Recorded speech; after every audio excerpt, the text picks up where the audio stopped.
they have concluded their own investigation on this justice for Mohbad. That what they are waiting for is the DPP.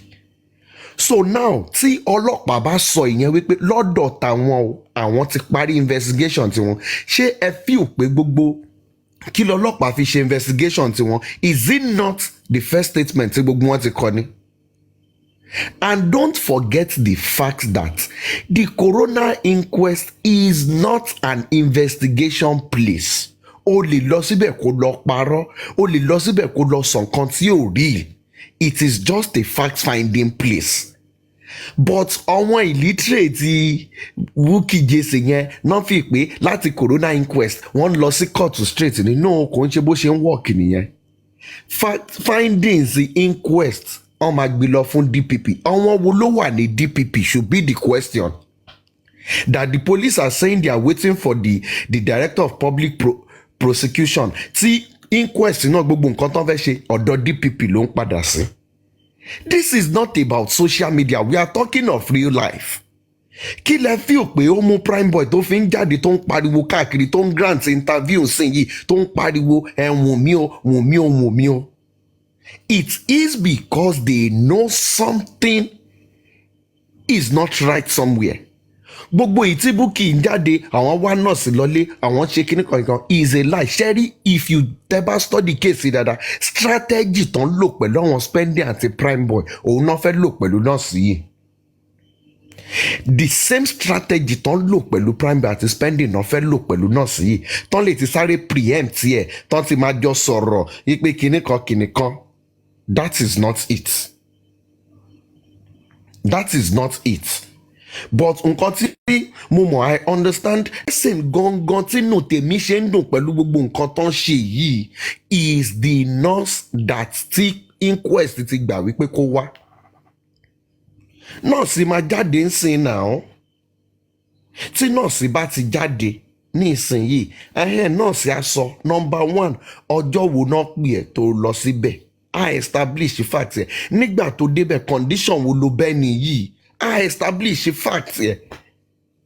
And don't forget the fact that anything tí nọ́ọ̀sì yẹn náà bá sọ tí ó bá ń ṣe nǹkan tó sọ tí initial statement ẹ̀ pẹ̀lú nǹkan tó ti kọ fọ́lọ́pàá, then it simply means your statement is contradictory. It means something is wrong somewhere.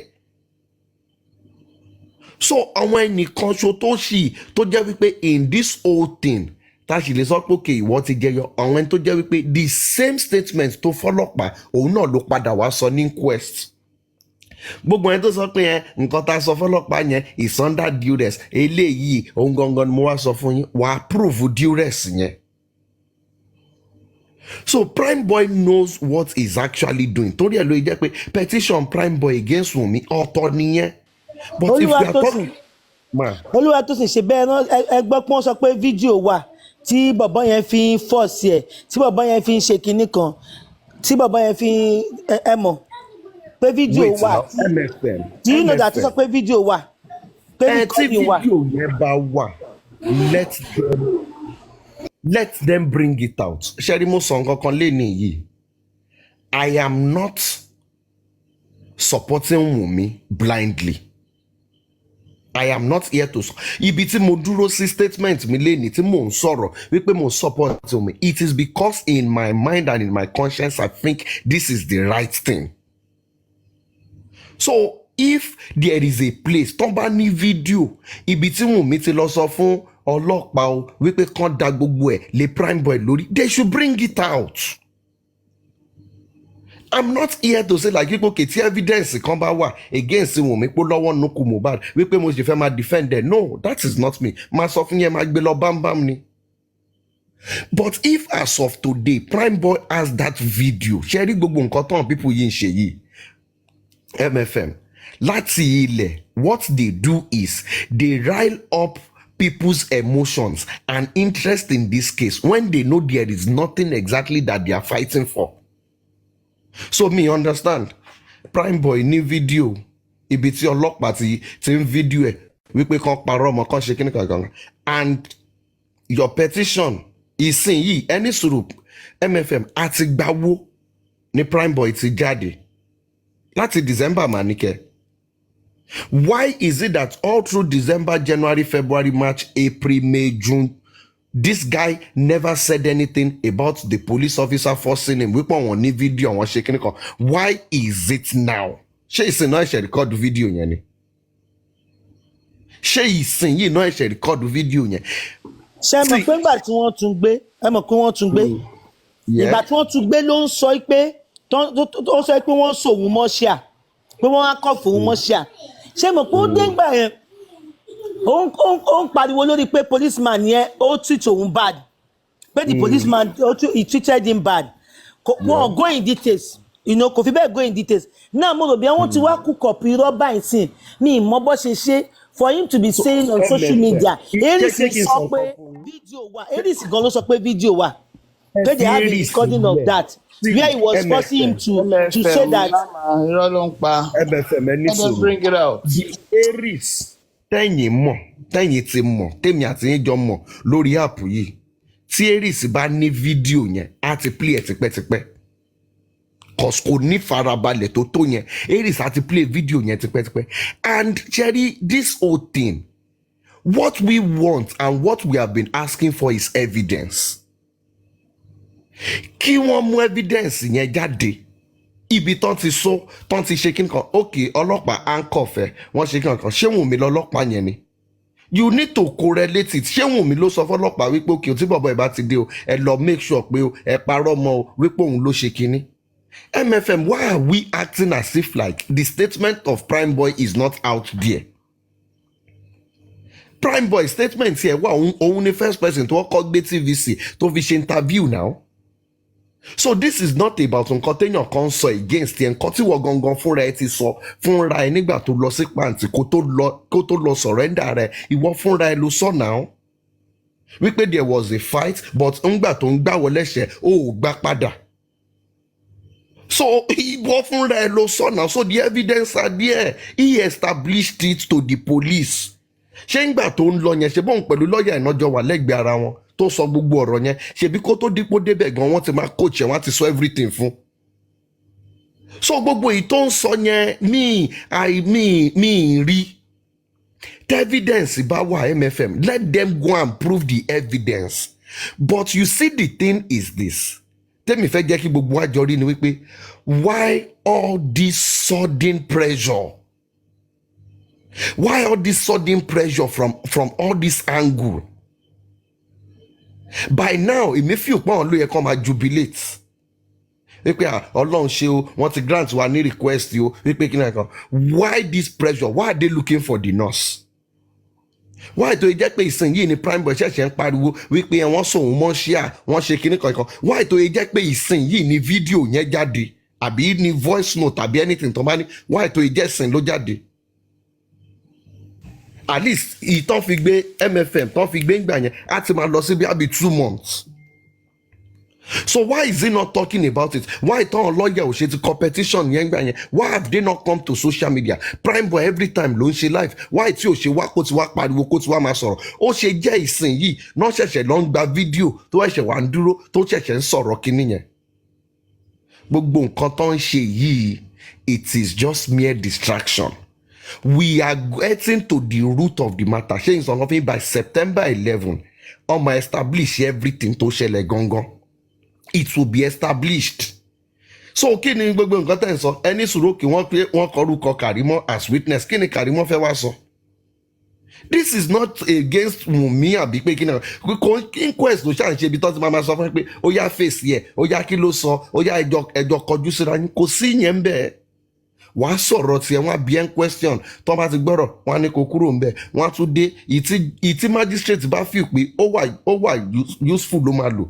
And reason tèmi ṣe rí tí magistrate yìí ṣe grant wọn ní request yìí òun ni wípé torí nature complicity case yìí kó má lọ dàbẹ́ ní wípé and we wanted to call witness so the magistrate ní ògbà ó ti wà compromise ló fi ṣe kí nìkan ni magistrate yẹn sọ pé okay anybody tó bá wù yín tẹ́ fẹ́ kó wá ẹ lọ kó wọn wá kò sí problem. But ní sọ wípé mi ni mò ń drag inquest yìí o because ẹ̀yin lẹ make a request. So that is what the magistrate has done for them. So tán bá dé ọmọ abèrè okay kí ni involvement wọn nǹkan tí magistrate ń try láti establish is the death of Mohbad. Kéèsì wípé ẹ ó búlì ẹ ó ṣe kíkan question tó máa bí ni wípé ìgbà tán búlì ẹ ìgbà wo náà búlì ẹ ṣóun ló lead sí death ẹ nínú wọn sọ fún yín pé òkè kí yẹn kúrò ńbẹ̀ kò wà admissible.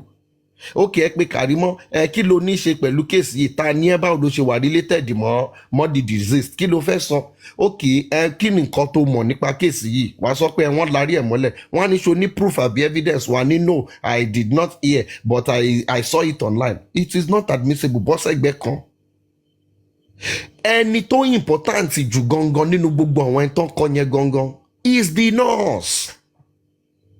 So ẹ jẹ́ kí nọ́ọ̀sì jáde kó wá sọ wípé Oluwatosin ṣé mọ̀ pé ẹ mọ̀ pé fine boy tún sọ kọ̀ọ̀kan ohun tẹ́ bá lọ gbọ́ fídíò yẹn ó ní Naira Marley sọ pé ọmọ yẹn gangan ọmọbìnrin yẹn gangan ni ọmọbìnrin yẹn gangan ni that means to say they should focus on him ó ní ẹni tá a dẹ̀ ń sọ ẹ̀ ó ní olówó bàǹbàǹ ni ó ní kò lè sọ̀rọ̀ kí n má gbọ́ sí lẹ́nu ó ní ọmọ yẹn obìnrin yẹn gangan ọmọbìnrin yẹn gangan ọ̀rọ̀ yẹn ó nípọn létí mi díẹ̀. No, Ọlọ́run ló ní kó sọ bẹ́ẹ̀ náà. Why you believing these people? Mi ò believe anything táwọn people ń sọ because anybody náà lè jókòó sínú yàrá ẹ̀ kó lọ fabricate. ṣé mo pọ́ńtà láti sọ fún wa pé Naira Marley ní kóun néèlì Wùnmí nìyẹn àbí kan tó sọ kọ́ mi.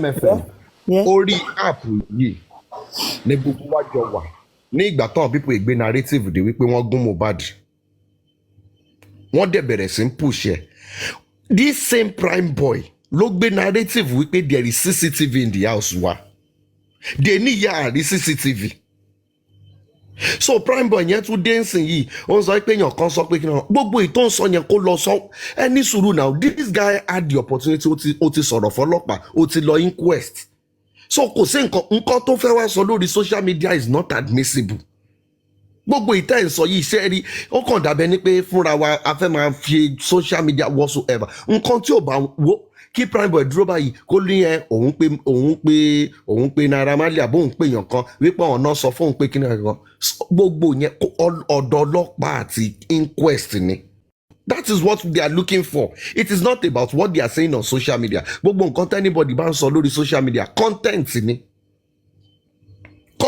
ni ó lè sọ pé òun kọ́ lòun sọ wọ́n clone òun ní táìmù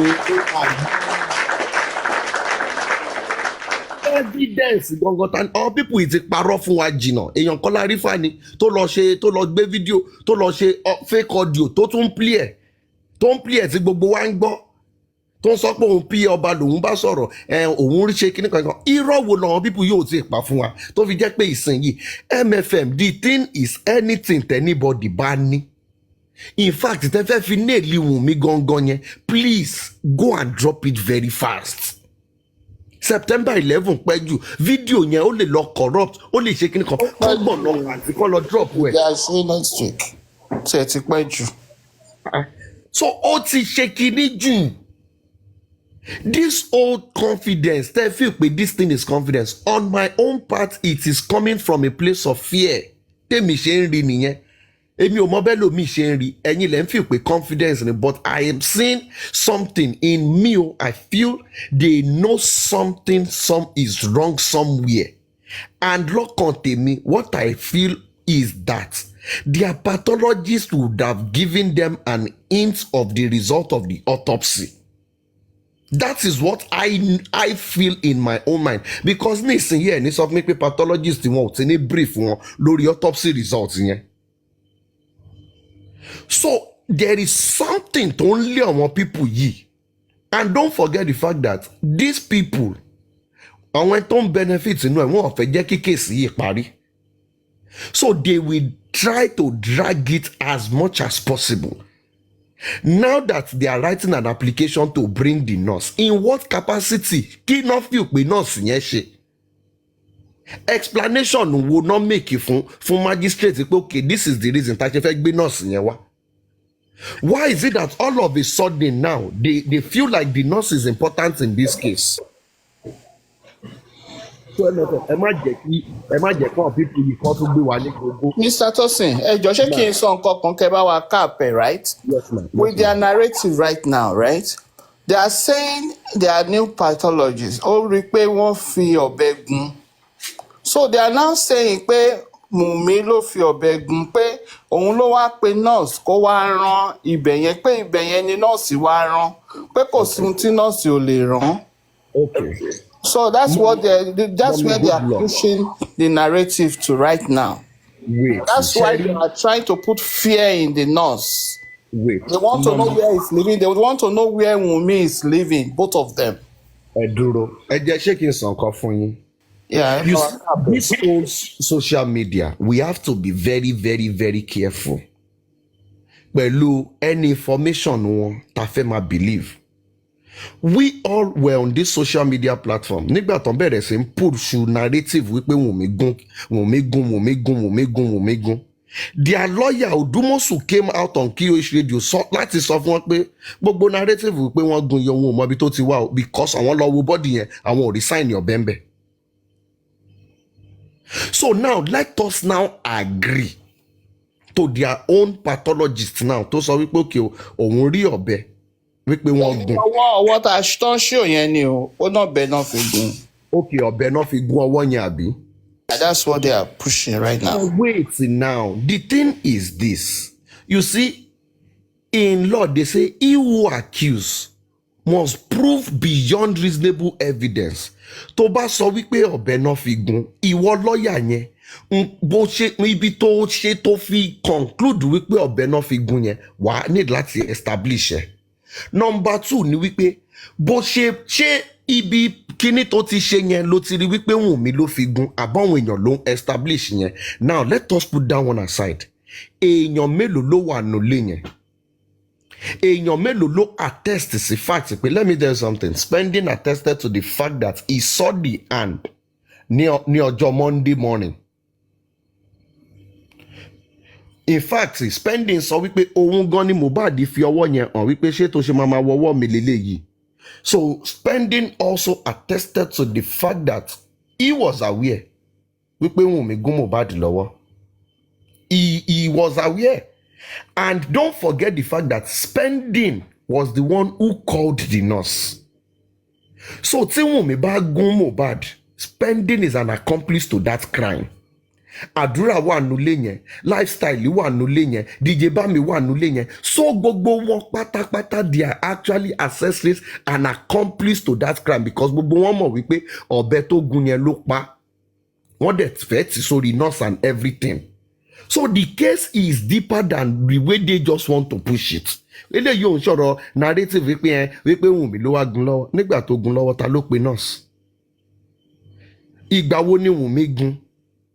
Ìgbà wo ni wọ́n pe nurse? Ṣé Spending ti mọ̀ wípé nǹkan yẹn ló ṣẹlẹ̀ lòun fi tètè sá lọ ni? These are the questions they will ask now. So kò ń ṣe wípé èèyàn kankan fẹ́ sọ o kàn fẹ́ push narrative kan kó máa lọ. And me, I still doubt it that their pathologists are saying any stab. There is no stab anywhere. Kí n sọ nǹkan fún gbogbo nǹkan tó ń ṣe ń sìn ní wípé tíwájú ò bá ṣe lọ ẹ̀yin máa ṣe padà sí. Now if you are not getting what they are trying to do, why they are bringing the nurse now, it is to collaborate the results of the government. That is one thing. Maybe this one is my own personal opinion and view. I might be wrong at the end of the day. But nǹkan tèmi ti rí tó ń play bí báyìí ni wípé wọ́n ti ń lọ sí ibi tí government náà tilt towards. That is why they are bringing the nurse into the picture. Because wọ́n ti rí wípé there is no way pẹ̀lú gbogbo nǹkan tó ń ṣe tó ń fẹ́ fi kíní ìsórí Wùnmí. They've seen it, they know it now that this thing táwọn ṣe ń fà lọ yìí kò lè já sórí Wùnmí. So I feel the pathologist would have given. The pathologist would have advised them. The legal team would have also advised them. Because now, the pathologist, stab, it is going to now be their own pathologist versus the government pathologist. One need to prove it, to establish it. So we are now going to ask if we are going to have the third autopsy, which both their own private, their own pathologist, and that of the government will oversee. So kò sí ṣẹ́rí gbogbo kìíní yìí, that is why bóyá torí ẹ̀ lọ́kàn tèmi ṣe balẹ̀, because there is no way tẹ́ ṣe fẹ́ sọ̀rọ̀ ikú yẹn, in as much as you want to establish the fact that Mohbad was killed in the house by Wunmi, there are so many other accessories and accomplices to that crime. So ẹ má nǹkan tí ó mú èmi tèmi ò fi fọ́ nìyẹn. This old gbogbo gbọ̀ngbọ̀ngbọ̀n tó ń gbọ̀n ní ìsinyìí, tó ń gbọ̀n káàkiri àdúgbò ìsinyìí, Bukky Jesse ilé ìwà máa sọ̀rọ̀ nurse nísinyìí, but this nurse has been in the picture since day one. Every one of them act as if like there is no nurse. In fact, nígbà táwa ń pariwo nurse nígbà wọ́n sọ pé kò sí nurse ní náà. Wọ́n ní kò sí nurse, irọ́ ni, òkú ni nurse yẹn wá gún lábẹ́rẹ́, kíní kan ló wá ṣe. That's what they said. They said Why is it that ní ìgbà tí àwa ti wá dákẹ́ lórí nurse lẹ́sẹ̀ṣẹ̀ wá ń padà wá bá wa wípé ọ̀rọ̀ nurse tẹ́sán yẹn, ẹ wá ń gbọ́rọ̀ nurse yẹn sì bẹ́ẹ̀ ni wípé it is new. To us it is not new. So ibi tó ń lọ sí, why are they bringing the nurse? Is it to come and establish the fact wípé ṣé lóòótọ́ lóògùn lábẹ́rẹ́ àbó ògùn lábẹ́rẹ́, condition wo ló meet ẹ̀ nígbà tó ṣé ẹ mọ̀ wípé nǹkan tó ti yẹ ká kọ́kọ́ ṣe ní day one inquest lélẹ́yìí náà. Day one inquest tó ń fi lọ́n pe bàbá, tó ń pe Wùnmí, tó ń pàdúrà, tó ń pe kíní kan, ẹni tá ní ìdí gangan nọ́ọ̀sì gangan ló yẹ kó wá sọ̀rọ̀. Because if you go back to the preliminary report tọ́lọ́pàá gan fún wa, nọ́ọ̀sì náà pè ní number one suspect. bí tó yẹ ká ti bẹ̀rẹ̀ láwa ti reverse now, we are now reverse. Ibi nígbà tí àwọn ò rí ọ̀nà lọ́mọ́ tó rí wípé gbogbo ibi táwọn fẹ́ di gágá sí kò lè wọ́ọ̀kì ń bẹ̀, náà wá padà ń sìn yìí, náà wá ṣẹ̀ṣẹ̀ wá ń tọ ọ̀nà tí àwa ti fílẹ̀ tipẹ́tipẹ́, ìsìnlẹ̀ ṣẹ̀ṣẹ̀ wá ń lọ sọ́dọ̀ nurse. Don't forget the fact that this same nurse tẹ́ ẹ̀ sọ yìí torí ẹ̀ lọ́kàn tèmi ṣe balẹ̀, ṣé mọ̀ wípé this same nurse has been interrogated and interviewed by the Nigerian Medical Association. Ó ti fún wọn ní statement tiẹ̀, ó ti sọ nǹkan tó ṣẹlẹ̀, ó ti explain níbẹ̀, ó ti explain fọlọ́pàá, ṣé fi pé court ló ti fẹ́ wá parọ́? Ṣé court ló ti fẹ́ wá parọ́ wípé it's not like that torí pé àwọn kan wọ́n ti sọ fún kó lọ compromise? Òun ló ń lọ sẹ́wọ̀n náà. Òun ló ń lọ sẹ́wọ̀n. Report ẹ̀ tó ti kọ pẹ̀lú Nigerian Medical Association, it has been submitted to the police. Statement ẹ̀ pẹ̀lú police wà bẹ́ẹ̀. So kó lọ parọ́ ní inquest náà. So gbogbo ìtàn tá à ń sọ yìí, it is ṣẹ́rí eré ọmọdé ni gbogbo ìtàn ṣe yẹn, mi ò rí as pressure. Wọ́n ti gbé wọ́n tó ṣẹ́rí gbogbo kíni máa ń sọ gbà pé justice for Mohbad yìí lójú tèmi ń gbà mí, ó máa ń dàbẹ́ ní pé nǹkan táwọn èèyàn kan ti pre-planned, tán ti work, tán ti kọ script ẹ pé òkè o tí kíni bá ti tó ibi tí wọ́n ti máa lọ play role ti ẹ rèé o, ó yá ìwọ náà ṣe báyìí, ó yá ìwọ náà ṣe báyìí. Because tí ò bá ń ṣe bẹ́ẹ̀ pẹ̀lú nǹkan tó ti ń ṣẹlẹ̀, ẹ máa ní láti bira yín gbà mí pé òkè kí ni wèrè Kàrímọ́ tó jáde yẹn, kí ni nǹkan kí ni role nǹkan tó fi jáde wá ṣe? Kí ni involvement ẹnu kéèsì yìí tó fi jẹ́ wípé ní ìsinyìí wọ́n ti ń include as witness? Kí ló fẹ́ wá sọ? Were you there when it happened? No. Even normal tí ò ń ṣe court of law, bíntín láyé ó wà lórí live bíntín bí ní simple question wípé ṣé Wùnmí ló pa Mohbad? Ó ní no, wípé o ò sí ń bẹ̀, wípé o ò sí Nàìjíríà nígbà tí Mohbad kú. Wọ́n ní pé ṣé Wùnmí sọ fún ẹ wípé òun lòun pa Mohbad? Oníbàwò ló ṣe máa sọrú nǹkan máa ẹ fún ẹ. So tó bá jẹ́ pé kóòtù náà ló dé, kí ló fẹ́ lọ sọ ní court? So wàá kọ́ wọn bàtà wèrè méjì yẹn dání pẹ̀lú kóòtù tí mọ́mí yín gbé wá sí Amẹ́ríkà, àbí wàá sọ pé account number ló pa Mohbad? Kí ni nǹkan? So there is nothing here. All what they are doing ní ìsìn ni wípé ṣé kí n sọ gbogbo nǹkan tó ń ṣe fún yín ní ìsìn yìí is they've tried it every time and it's not working, is to bring pressure and think that pressure will bring Wunmi out to come and say something, and they'll be all able to hold on to whatsoever Wunmi says. That is what they are trying to do.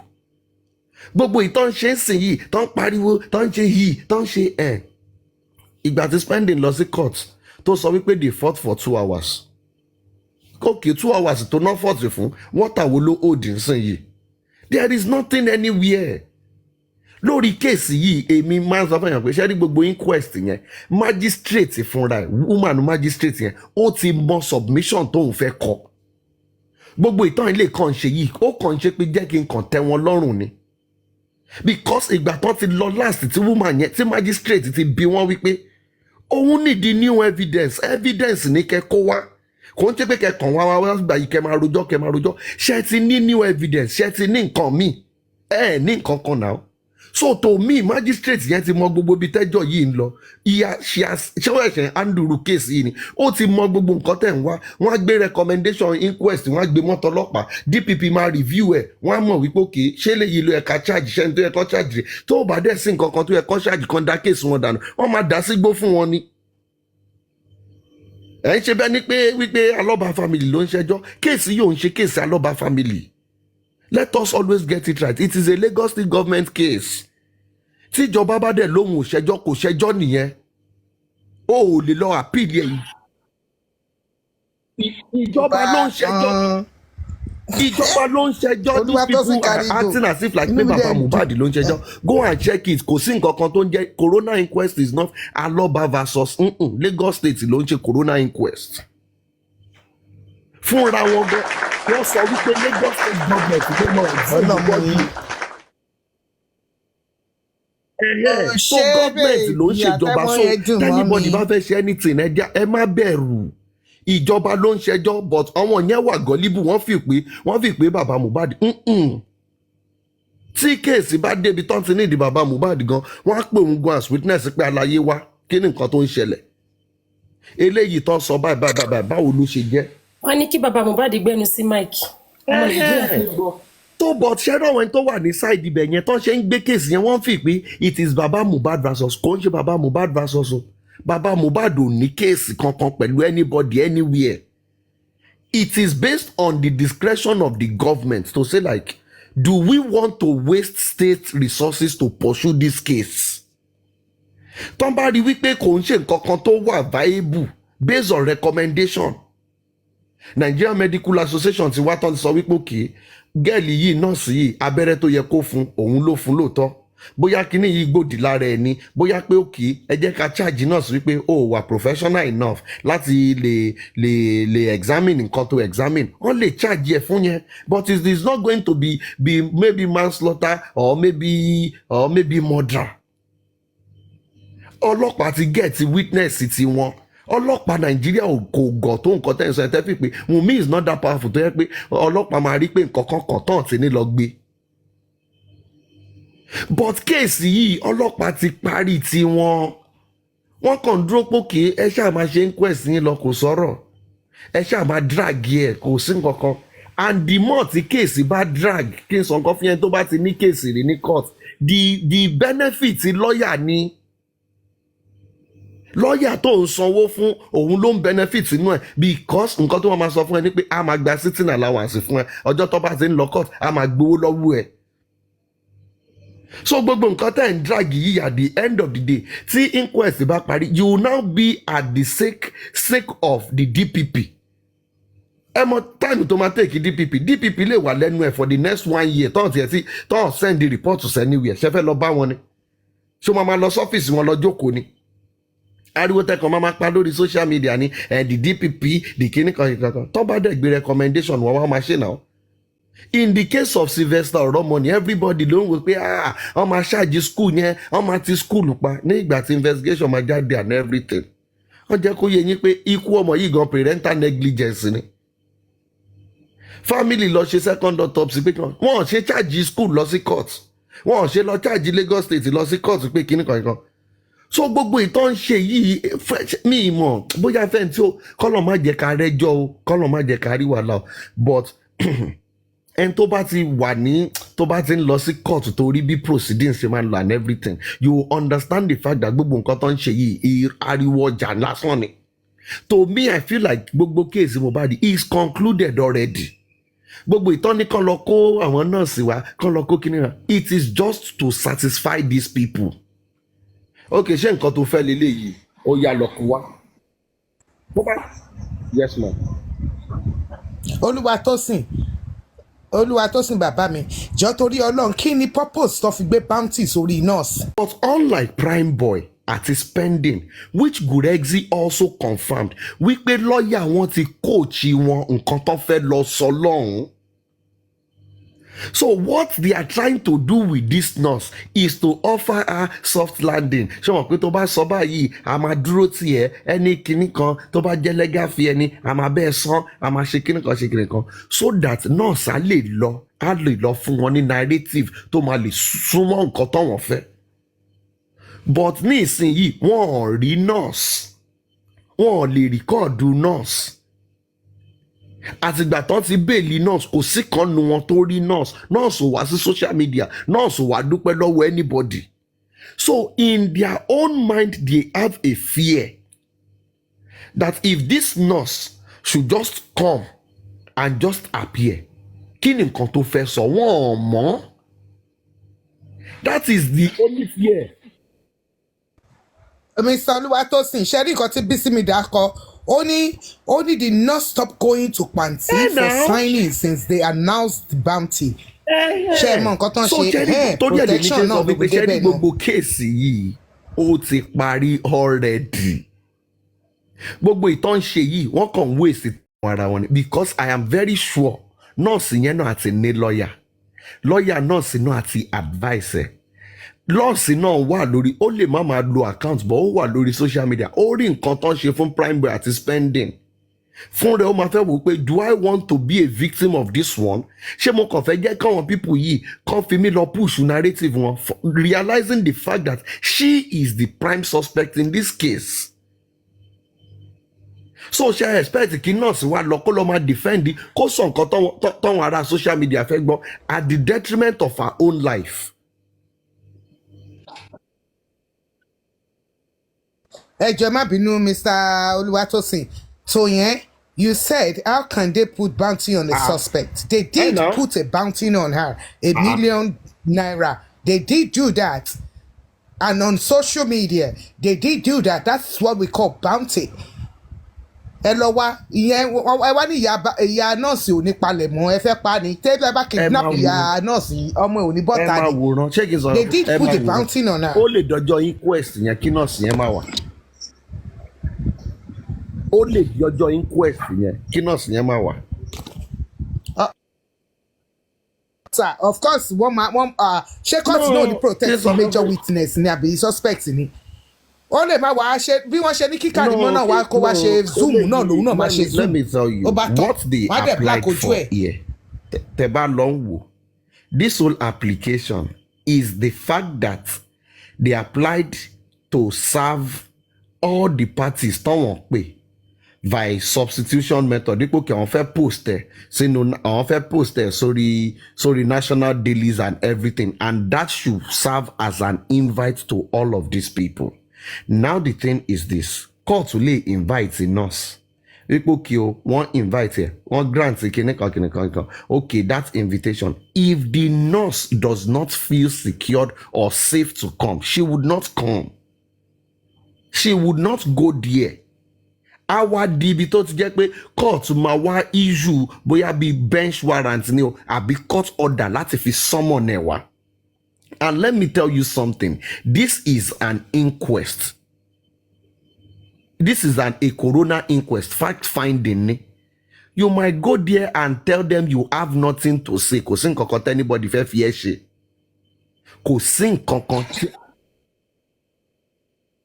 Jalamiya ní kí wọ́n nọ́ọ̀sì kó wọ̀ nígbà tó bá lọ ṣe zoom kìíní yẹn má ṣáà lọ síbẹ̀ wọ́n ti náà máa wọ black and white. lè fi wọ́n ṣe tọ́wọ́n bá lọ kó lọ nìyẹn kò sí nǹkan kan tẹ́lẹ̀ it is not mandatory tí court bá fẹ́ wá mandate yẹ wípé kí nọ́ọ̀sì wá the court will now issue an order to invite the nurse. So eléyìí ò kó so ńgbà tán bá ń kọ̀ọ̀kan mí sórí kiri it is not kí question ni now.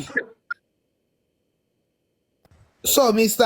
Oluwatosin ẹ̀mí pé okay tí court bá mandate pé kí nọ́ọ̀sì appear but nọ́ọ̀sì àti lọ́ọ̀yẹ̀ wọ́n lè ṣàṣọ pé kó ṣe zoom àbí nǹkan tí mo fẹ́ béèrè nìyẹn. No case on government in this case the nurse is in Nigeria she's a prime witness to the She's not in Nigeria anymore. She's been protected. She's not, and I'm telling you, this is a fact. She's not in Nigeria. So I am not going to say what I don't know. It become a travel. So to me, I feel she's in Nigeria. And if she feels she's not secured or safe to come to court, she has a lawyer. Wọ́n náà correspond sí court now. Ipe reason tá a ṣe tí mi ṣe lè tí client mi ò ṣe lè appear léléyìí based on so. Wọ́n ti sọ pé kan lọ wá wọ́n ti gbé bounty sí lórí, so she feels she's not safe. Court tún sìn yìí if truly náà fẹ́ jẹ́ kó appear wọ́n lè wá mandate ọlọ́pàá pé kí o dandan ni o kẹ́ protect yẹ o. It will now be on the court.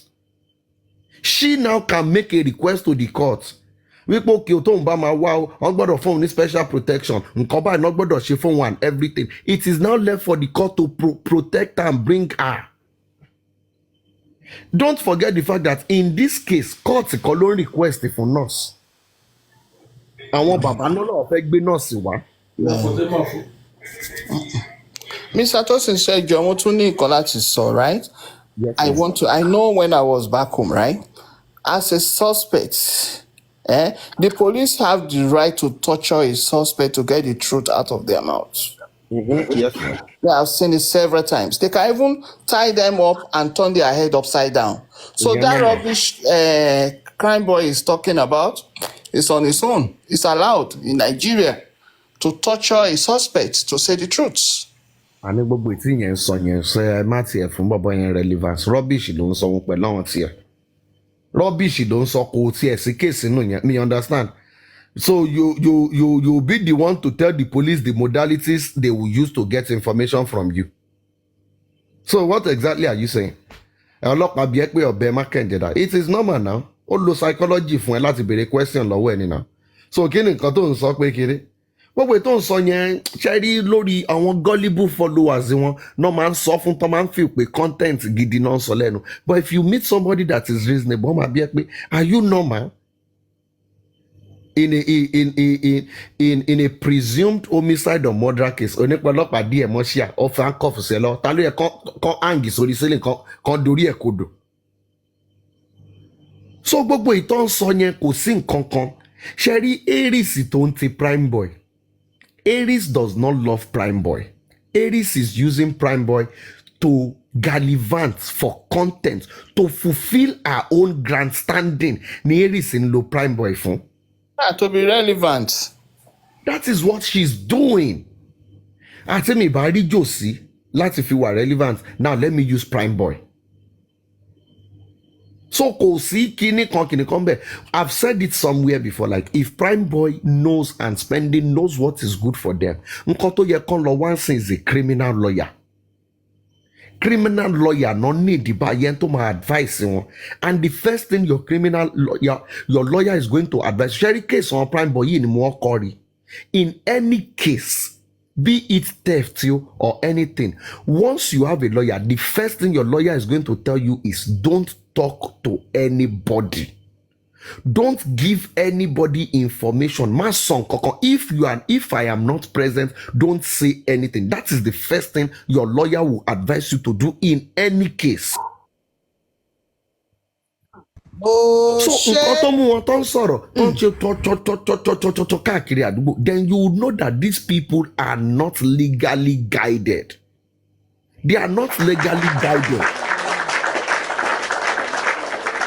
Ládùúgbò okay, let us agree wípé Wùnmí ń try láti gbé kinní sí ẹ lórí, ó fẹ́ rán ẹ lẹ́wọ̀n and everything. You are not doing it legally. Your lawyer is not working. Ìwọ ló ń jáde, ṣé ìwọ ló fẹ́ defend rẹ̀? Say social media not ma defend ẹ. Wùnmí ń bẹ́ ń drag legally. Lọ́dọ̀ àwọn authorities Wùnmí fẹ́ nail ẹ. Ìwọ wá ń bọ̀ lórí social media, me understand. Okay, tó bá ti fẹ́ wá nail ẹ, Bukky Jesse ló máa ṣe witness fún ẹ. Àbí Kọ́ńfì ló fẹ́ lọ pè. So gbogbo nǹkan tó sọ kò sí kò make sense. Òun ló so fẹ́ wá. Kúdí tó pè wọ́n wá sórí platform tó fi wọ́n ṣe everything, what role ni Kúdí lè play lórí kéèsì yìí? Gbogbo ìgbà tí Kúdí ń pe prime boy, ìyá my son, ìyá my ṣe kíní kan tó ń pe spending tó ń ṣe kan, nígbà tó fi wọ́n create content tán tó ti get everything, kí ni nǹkan tó ń ṣe fún wọn sìn yìí? When last ló ti pè wọ́n wípé son òun ni?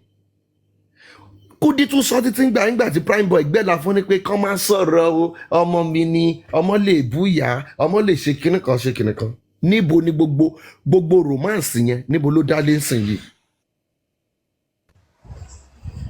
Kúdí aládọ̀pṣọ́ níbo ni ìsọnù gbogbo gbogbo àwọn ẹ̀ ìka dálé ló máa lórí adopt nísìnyí so these aládọ̀pṣọ́ old ìsọnù ni. people zero ni gbogbo nǹkan tó ń ṣe èmi o in my own mind and I do say anything I say is my own personal opinion o I might be wrong at the end of the day but ṣe rí lórí eléyìí it is wrong kò sí èmi ò rí nǹkan kan bẹ́ẹ̀ mi ì fọ́ fún anything tó ń ṣe ń sìn yìí mi ì fọ́ fún mi ì rí any fact mi ì tí ì rí there is no substantial fact táwọn people ìgbé jáde there is nothing tí prime boy sọ tó yàtọ̀ sí ti Karimo tó sọ pé ẹ lọ wo railing sílé yẹn kí ló ṣẹlẹ̀ ìjà tẹjà lálẹ́ ọjọ́ yẹn kan Wunmi bọ́ síta kó wá sọ̀rọ̀ ìjà wo lẹ́jà nu lé yẹn ìwọ ní táìmù yìí 11 months ni wọ́n ṣẹ̀ṣẹ̀ ń sọ.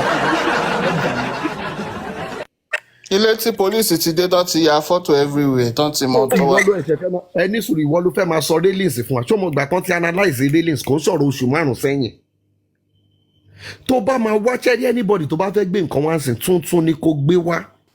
jacket and shoe nínú tuntun. So ṣé jacket and shoe láìṣẹ̀ fẹ́ máa gbọ́n sìn yìí ṣé yẹn relate wọ́n sọ pé ikú wo ló pa Mohbad ń sọ̀rọ̀ bàtà Mohbad wọ Nike òun fi Lacoste yàn ṣé sense wà nù kan ṣé irú ẹ̀yàn tó fẹ́ gbé lọ sí. dókítà tó fi ń ra jollof rice lálálẹ́. ṣé yẹn lẹ fẹ́ lọ máa gbé lọ sí kinní so nǹkan táwa ń wá àwa tó ń pè láǹtí justice ni pé kí ni nǹkan tó pa bọ̀bọ̀ yìí là ń wá tí wọn ò bá pa bọ̀bọ̀ yìí tó jẹ́ wípé ó kú ni nípa abẹ́rẹ́ ni ẹ jẹ́ ká mọ̀ ká move on so gbogbo narrative tó ń spread yẹn gbogbo nǹkan tó fẹ́ máa push sí yẹn mọ́mí is late ó late ṣe rí ọkọ̀ ilé yìí ti ṣí ọkọ̀ ilé yìí I wouldn't lie to you this case is as good as gone. eléyìí wọ́n ti ṣe bá báyìí tí mọ́tò tó ti move. nǹkan tó yẹ ká máa dúró dè ní wípé what will be the report that the inquest is going to give. ṣẹ́dẹ̀ ríbi tí kéèsì máa drag dé ẹ lọ kọ́ sílẹ̀ ṣẹ́rí kéèsì ibẹ̀ ṣe ń bá lọ yìí ó máa di next year o kéèsì máa di next year ẹ lọ máa wò because September of course yes now. ẹ fẹ́ kó gbogbo èrò wá wọn ò lè sọ̀rọ̀ yes tán wọ́n á tún adjourn ẹ̀. So let us agree wípé wọ́n parí inquest ní maybe September or October. Àwọn magistrate tàbí pé kíní kan á ní ìdìbò àbí 2-3 months láti fi submit report tiẹ̀ kan tó gbé lọ sọ́dọ̀ DPP. So kan tó gbé lọ sọ́dọ̀ DPP káwọn yẹn náà tó treat ẹ̀ kan tó ṣe kíní kan àti ń bọ́ sí April next year.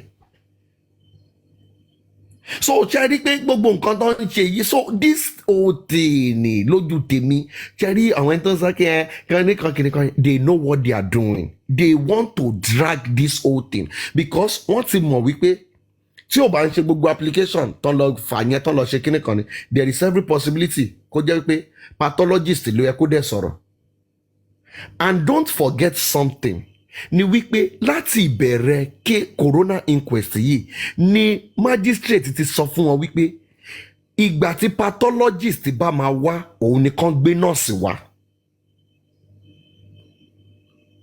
So this magistrate has said it from the beginning that when they want to bring the nurse should be when the pathologists are here tó ti gbé kíní wọn jáde so that they can be able to ask the nurse question based on nǹkan tí autopsy gbé jáde. So torí ẹ̀ náà ṣe ń delay nurse láti lẹ̀ but nísìnyí àwọn fi pé àwọn làwọn fẹ́ gbé nurse wá sí court there is no way that the nurse is not going to come.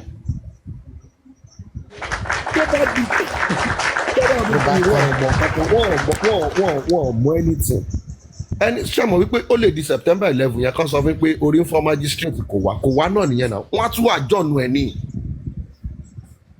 wọ́n ń ṣe kéèsì fọ́dún 5 ọdún 10 ìṣìwà lẹ́nu kéèsì. ṣẹ́bí kéèsì jẹ́ nǹkan tó yẹ pé ẹ̀yin lẹ́ ń fi timeline sí ọjọ́ tí wọ́n bá ṣe tán náà ṣe tán náà. ẹ lọ wo kéèsì Sylvester 2 years náà lò lórí ẹ̀ náà.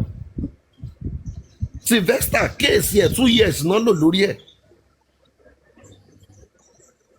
But you know, on this case, there are some, because of maybe the emotions that is actually attached to it or this thing, some people will not be able to say some certain things because, you know, people can coin it or don't cut it. They can just bring it out. but case yìí is not ending very soon ó sì máa long ó máa di next year so anybody tó bá kì í take ìkíní yìí wípé kíní kan yìí ó máa case lè máa di next year.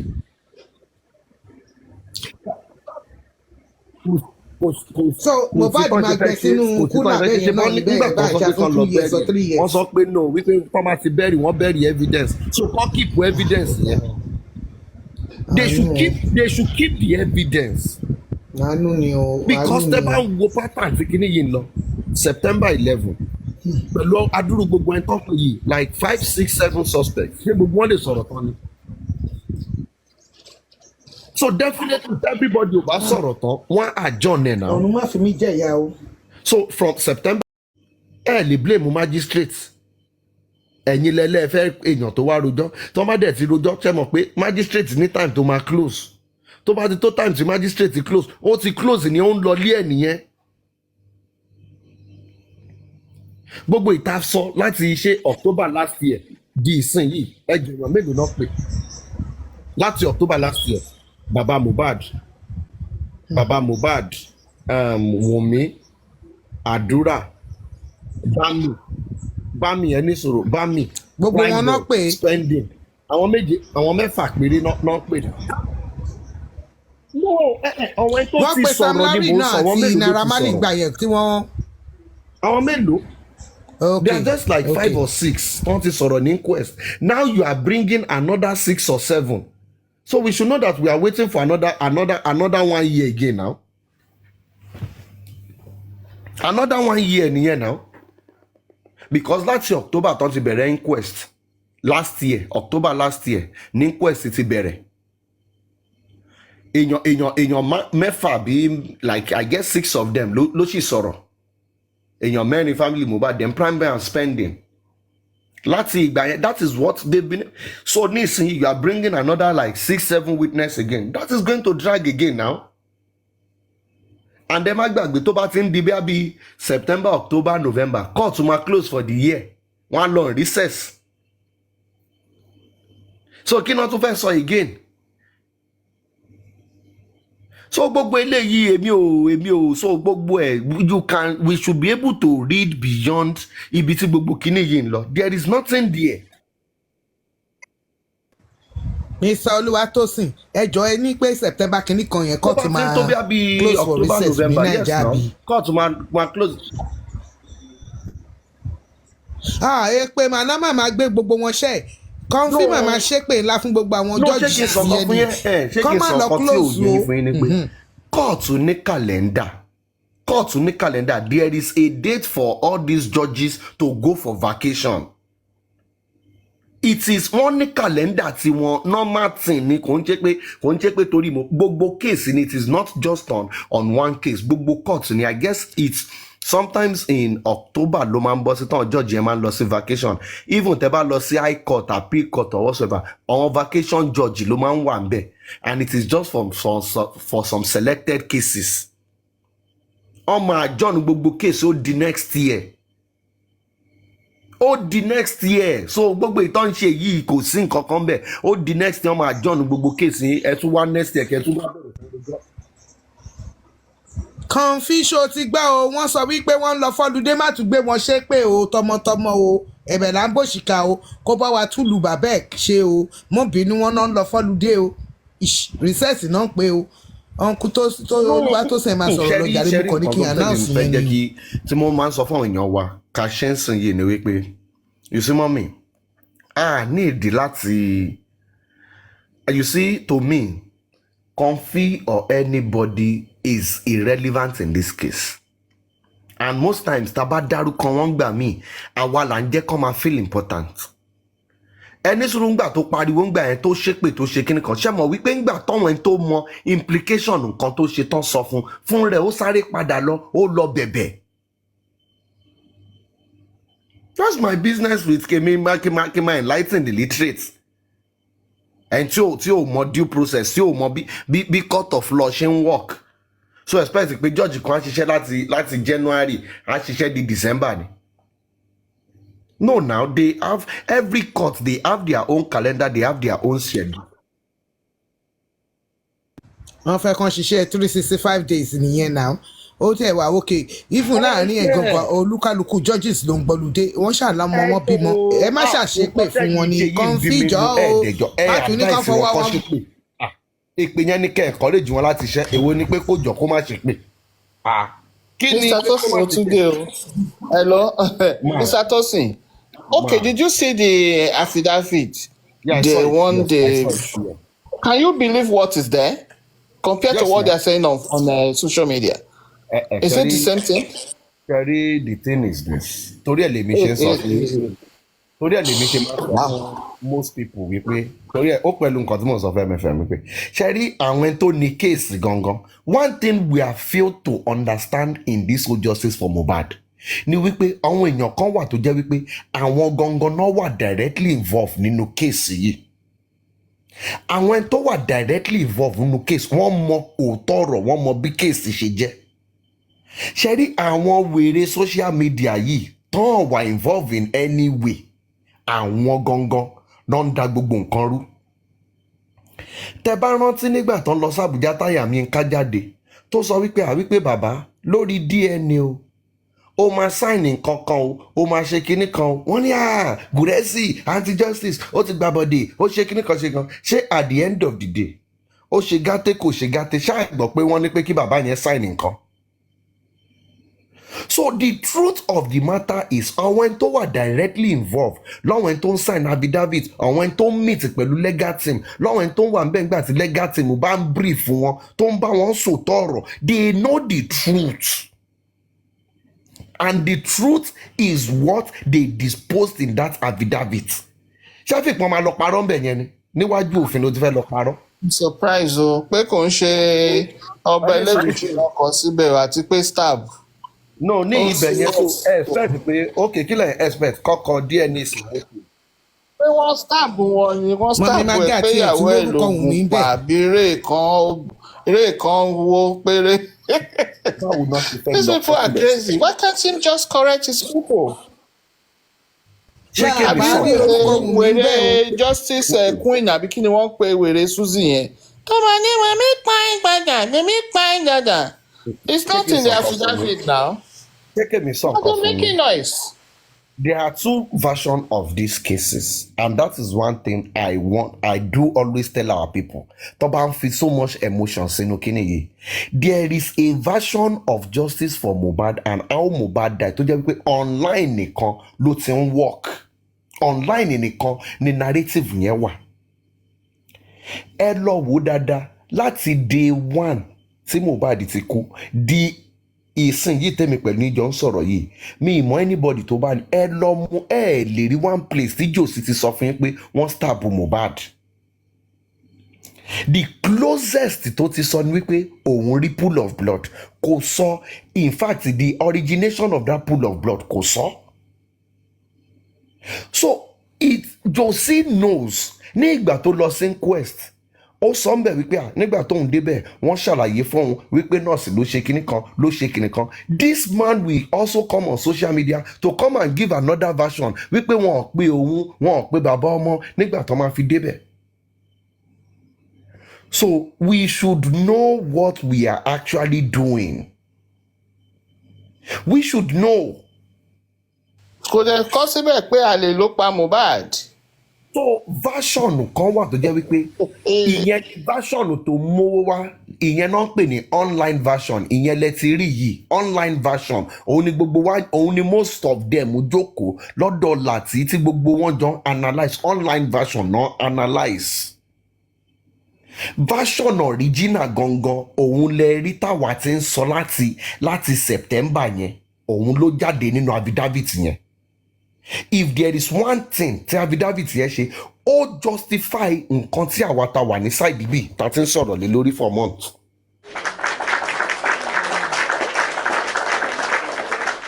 And one thing tí mo fẹ́ jẹ́ kẹ́ rí dáadáa MFM if you read that affidavit if it is true there are two facts or three tí wọ́n establish nínú facts yẹn. Number one ni wípé there is truly a nurse who is very very deep in this case. Wọ́n establish one. Number two, wọ́n establish wípé the friend of Mohbad called the nurse. Who is the friend who called the nurse? Spending. Ó ti wà nínú case yẹn. They also established the fact that he sustained that injury from the show in Ikorodu. Wọ́n establish mẹ́tẹ̀ẹ̀ta nínú kíní yẹn, wọ́n establish mẹ́tẹ̀ẹ̀ta. Ẹjọ́ kí làwọn ti ń analyse láti jọ ẹ̀? Tó sọ wípé anti-justice ni wá. Ṣé nǹkan tá analyse kọ́ nìyẹn ni? But ní ìsinyìí, ní ìgbà tó di òótọ́ ọ̀rọ̀ tọ́rọ̀ di gbàgede níbi tẹ́ ẹ̀ ti lè parọ́, ó lè parọ́ fún ìjọba. Wọ́n sọ òótọ́ ọ̀rọ̀, wọ́n establish facts. If you want to go by that affidavit, tó bá jẹ́ wípé affidavit tán submit ní inquest lóòótọ́ ni ẹ̀ tán fi ní kọ́kọ́ òyìnbó wa, go and read it very well, kò sórúkọ ohun mi ń bẹ̀ náà. So the whole analysis now so gbogbo the whole thing tó surround the justice for Mohbad, òun lẹ́tí nínú affidavit yẹn náà. Fúnra wọn ti establish pé kò sí nǹkan kan tó jọ stab. Wọ́n sọ pé unconscious person. Then number 4 tán tún establish gan nínú affidavit yẹn is the fact that Mohbad died on the 12th of September, which is Tuesday, not Monday. Táwọn wèrè yẹn claim pé 11 ló kú. So ibi tó yẹ káwa ti ronú ni wípé ẹni tó lọ́mọ fúnra ẹ̀ ó sọ wípé on the 12th lọ́mọ òun kú, which is Tuesday. Ẹ̀yin kan sọ pé Monday ni. So what are we saying? So online version case yìí wà, original version wà.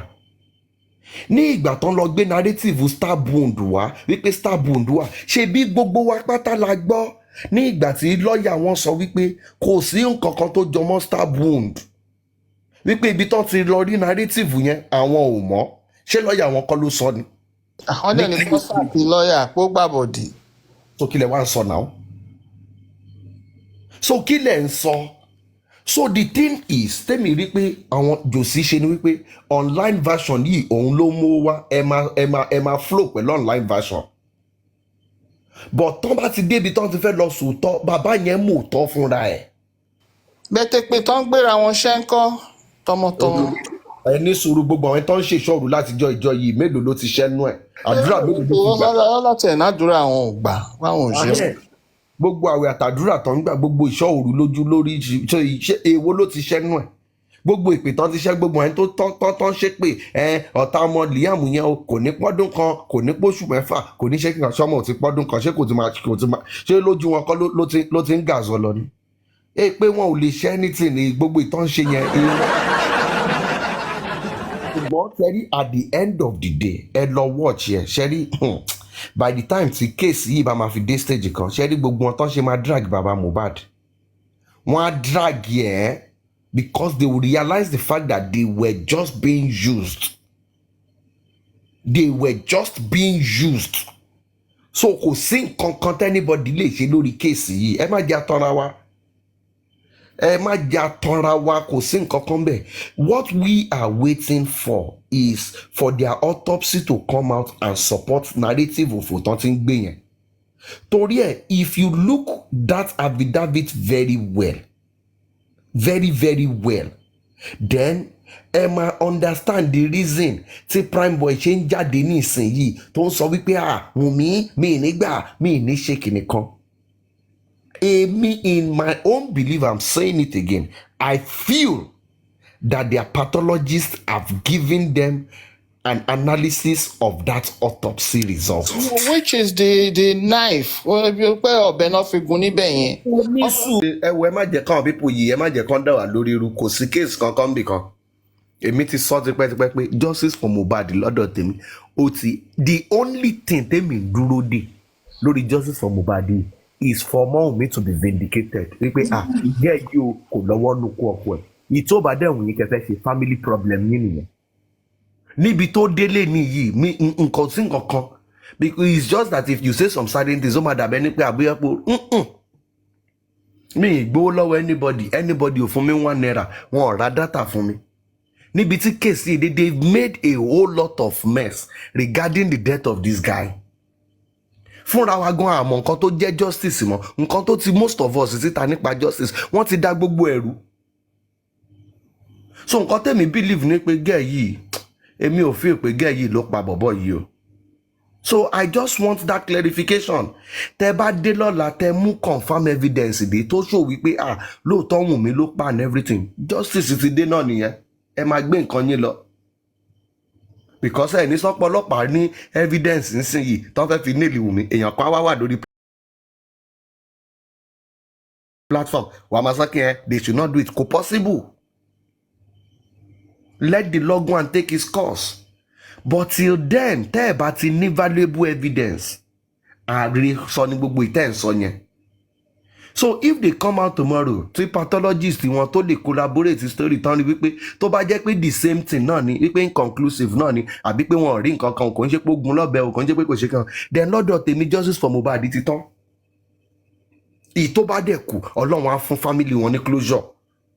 Ọlọ́run á fún family wọn ní closure. Ọlọ́run á bá wọn resolve ẹ̀. Gbogbo ìtó kù lẹ́yìn yẹn kò sí ìtó kàn wá mọ́nú ẹ̀. Wọ́n fẹ́ pín bàtà, wọ́n fẹ́ pín ogún, wọ́n pín royalties, wọ́n ṣe kíni kan. It's none of our business. Ìtó kan àwa. So àwọn ló ń calculate owó. So I appreciate everybody, jare. Ẹ ṣé gan jare. Thank you, Mr. Tosin. You make my day. Thank you. Is not the lawyer of Karimo. In fact, Josie is also looking for justice in this case. And Omowunmi is also on the other side. Now, Karimo is a presumed enemy of Omowunmi. Now, imagine if you have a presumed enemy, tó wá jẹ́ wípé lawyer tiẹ̀ ló ń kòṣì ẹni tó witness láti wá sọ̀rọ̀. That statement, normally, it is not admissible. Torí ẹ̀ lèmi ṣe máa ń wò wọ́n tó ń ṣe kíní kan ṣe kan.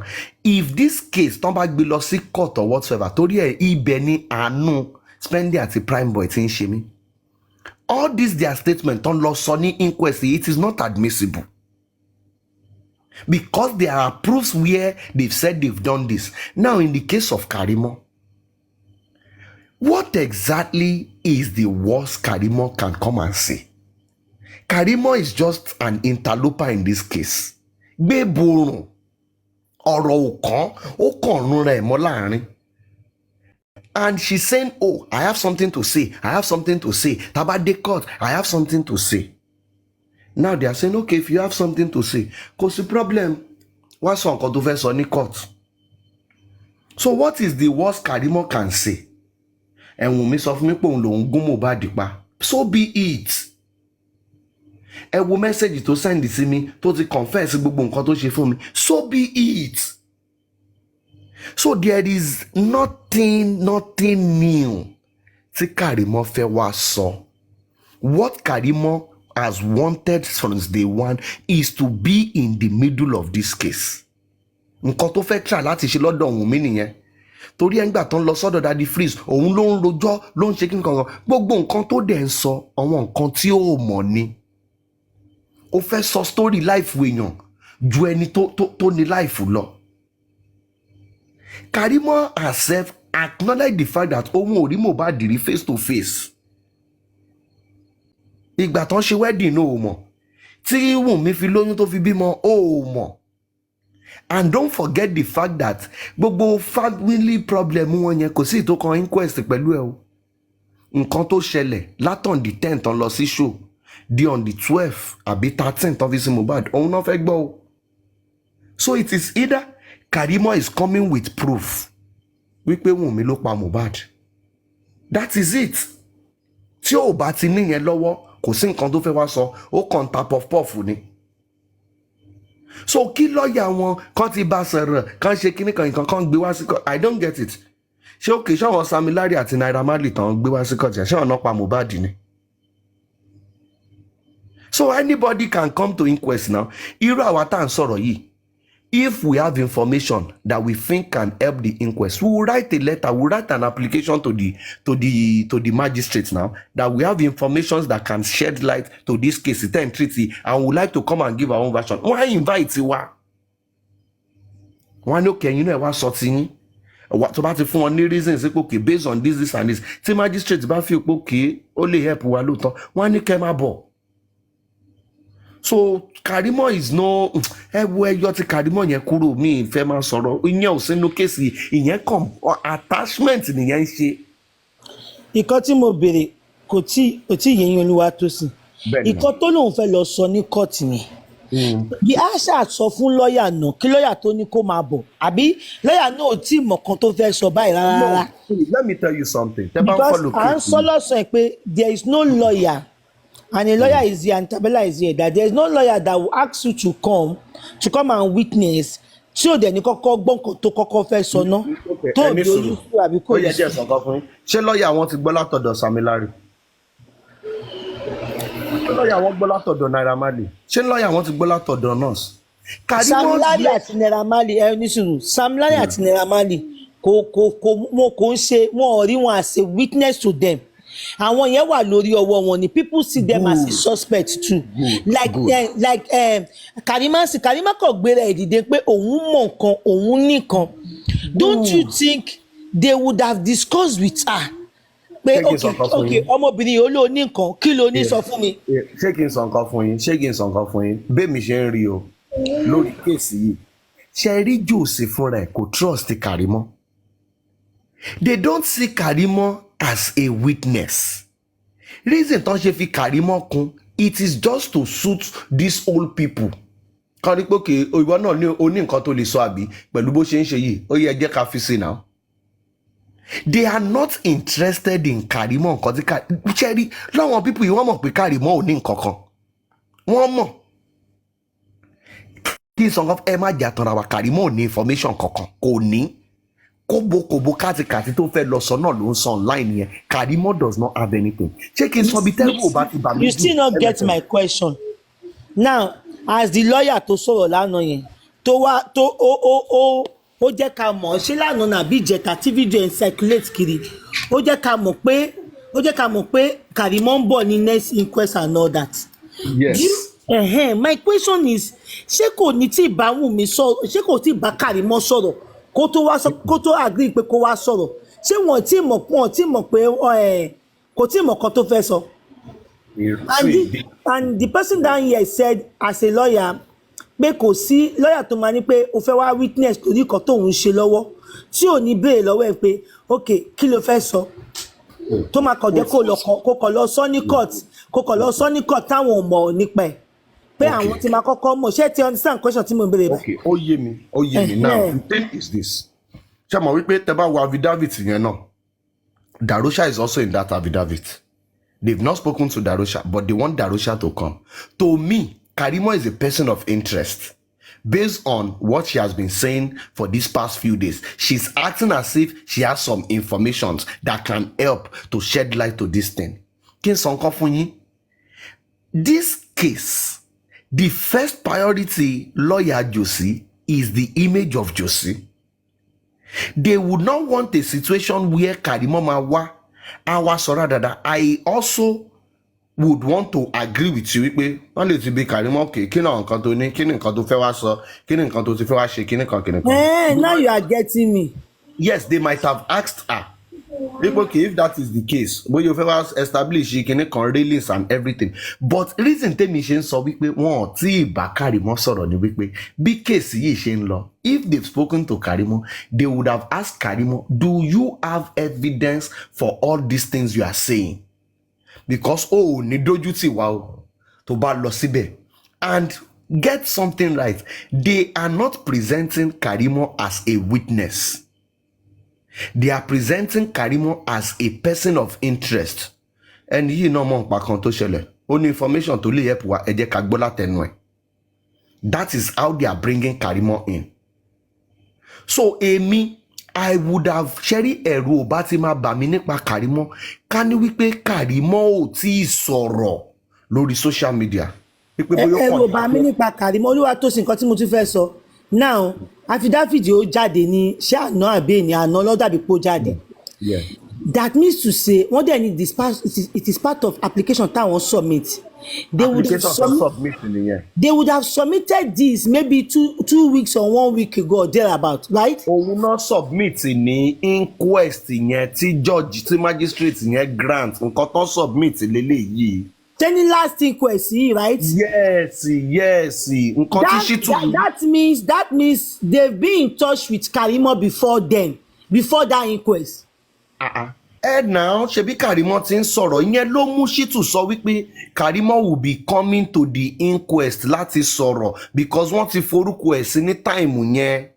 They knew already. Ṣé nǹkan tí mò ń sọ yé yín? So what I'm trying to say is that this whole thing that we are now seeing I burst out like a week ago.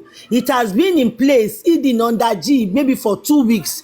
They have been doing this underground before Ishina finally came out. Torí ẹ̀ mo ń sọ fún pé tẹ́ bá wo kíní dáadáa pé ó máa ń dàbí nǹkan tán ti plan. For Karimo going on Comfy's life kò ń ṣe wípé kò ń ṣe coincidence. There has been some communication and arrangement wípé okay you are going to come out tá ṣe máa push ẹ léléyìí wàá jáde ń bíbá yìí wàá sọ̀rọ̀ ń bíbá yìí tó ṣe máa ṣe léléyìí wípé ó ń lọ sọ́dọ̀ olórí ẹbí ó wá end sọ́dọ̀ Kudi yẹn kò ń ṣe nǹkan tó dàbí coincidence wọ́n plan ni ẹ̀ láàrin wọn nínú in-house wọn ni. It is pre-planned. Do you think Karimo just came out ó bẹ̀rẹ̀ sí ń sọ̀rọ̀ against Wunmi wọ́n bẹ̀rẹ̀ sí ń applaud ẹ ni? No, Karimo ti ń communicate pẹ̀lú wọn tẹ́lẹ̀ náà wọ́n ti jọ ń sọ̀rọ̀ wọ́n ti mọ everything àwọn think tank Nakakos ti mọ everything. So they know what they are doing. You should know their modus operandi. It is not new. It is not new. So it is not new. What me I'm saying is my own personal opinion. Is my own personal opinion. Is what I feel. So if you think it is wrong, you are good to drive with your own. It is not new. Karimo kàn dédé jáde síta. Wọ́n ti wò pé báwo la ṣe máa ṣe bó ṣe máa rí lélẹ̀ bó ṣe máa ṣe kìnìkan lélẹ̀ yìí. That's it. If Karimo wants to come out and be talking, she will start from her own platform. She will start from her own platform. This whole thing, Karimo did not start it on her platform. Ọ̀dọ̀ Comfy ló ti kọ́kọ́ bẹ̀rẹ̀. Kúrò lọ́dọ̀ Comfy lọ sọ́dọ̀ lórí ẹbí ṣe kíní kan ló fi wá end sórí platform tiẹ̀. We are not fools now. Some of us can read between this line. So Karimo lè ṣe live ó lè tan kíní ó lè ṣe kíní kan. Why tí ó ṣe bẹ̀rẹ̀ sí ń drag Wunmi lórí live ẹ̀? She waited to gain the support of these old people kó tó di wípé ó wá jáde fully because ó mọ̀ wípé tóun bá dá jáde fúnra ẹ̀ kò lè last 1 or 2 days wọ́n lè padà wọlé. So what she did was to make sure she gets the support of these people on this other side. Then now confidence yẹn òun ló fi move. So to me I think it is pre-planned. And lóòótọ́ just like MFM rightly said wọ́n lè ti jọ sọ̀rọ̀ lẹ́yìn wọ́n lè ti jọ sọ̀rọ̀ wọ́n ti jọ pọ́n wọ́n ti jọ kú this is what you are going to say this is how you are going to put your words together. Wọ́n ti bẹ̀rẹ̀ pé what are your evidence what do you have what are your evidence what do you have they will not just like come and present her because wọ́n ti ẹ̀ mọ̀ bíá because they did not trust her initially they will not trust her initially. Ó dìgbà tó bá di pé wọ́n ń sọ̀rọ̀ tó wọ́n ń gba ọ̀rọ̀ lẹ́nu ẹ̀ tó wọ́n ń ṣe pé these are my evidence these are my does àwọn àpò kò láìpẹ́ ní mean business because I want to believe that she has been going on that G and kíní ló kọ́kọ́ introduce ẹ̀ sí wa Kudi ló kọ́kọ́ introduce ẹ̀ sí wa ó lọ sọ́dọ̀ Kudi ọ̀sẹ̀ kẹjẹ́ ká ṣàánú ẹ̀ àánú ẹ̀ ṣe mí mo ti di godmother so on and so forth she started and whenever she say something on her platform ẹ máa wò wọ́n máa fẹ́ ẹ̀ la eléyìí nǹkan tí mo fẹ́ sọ ẹ ṣáàjẹ́ ń dákẹ́ kóòtù láti fẹ́ lo ilé ẹ ṣáàjẹ́ ń dákẹ́ kóòtù láti fẹ́ lo ilé even before kó tó announce pé ọ̀nìkò wa she has been making that statement on her own platform. This is why I'm drawing some people attention to it that they will say you are making us to panic. I say no I don't just listen to Wunmi Ashana Wunmi kinikan àwọn few points tó ń jù lẹ́yìn ni mo máa ń sáré wò pé ọmọ yìí sọ̀kan báyìí nǹkan tí mo fẹ́ sọ irọ́ kọ́ọ̀tù láti máa lélẹ̀ kò tí ìyá tí máa fi sọlẹ̀ wàá fẹ́ la ó tún sọ pọ́ìntì kan ó tún sọ pé ẹ jẹ́ kán lo gbogbo nǹkan tó wà lọ́wọ́ wọn tán ẹ jẹ́ kán máa ṣe kan tó ṣe tán ká tó máa strike ẹ jẹ́ kán ṣe tán. So I'm just trying to let people know. I'm not putting fear into people. I'm just trying to let people know that they have been underground discussion before now. It doesn't just start today. Probably ó ti lè tó a month gan tó ti jọ ń ṣe àwọn kinní. Yes, of course, there's every possibility. But ṣé kí n sọ nǹkan fún MFM lórí ọ̀rọ̀ Karimo yẹmi ò kí n fẹ́ máa sọ̀rọ̀ ẹ̀ púpọ̀ because ṣe rí Karimo is not doing anything for justice for Mohbad. Personal fight títí ẹ̀ òun ló ń jà. And the thing is this, the highest Karimo can do is to assassinate the character of Wunmi. Ṣé rí ara Karimo ò balẹ̀ débi pé Karimo máa ní nǹkan kan tí ò ti ní sọ síta. Ààrẹ ò balẹ̀. Ààrẹ ò balẹ̀. See, Karimo is going for vengeance. Family vengeance ló ń bá Wunmi jà. Karimo is not fighting Wunmi because of the death of Mohbad. Let us establish that fact. Karimo is not fighting Wunmi because of the death of Mohbad. Kò ń ṣe pé torí pé Karimo ò máa jà torí pé ó mọ̀ pé Wunmi ló pa Mohbad. No. Personal vendetta tiẹ̀ tó ní against Wunmi òun ló ṣe ń ṣe nǹkan tó ń ṣe. So tí Karimo ara ẹ̀ ò balẹ̀ ó fẹ́ jàjà yẹn ó fẹ́ jẹ́ kí anybody má rọ̀ mọ́ Wunmi sójú kọ́ má rí àṣeyàn gidi kó disgrace ìyá Wunmi and everything. So everything tó ní òun ló ń sọ.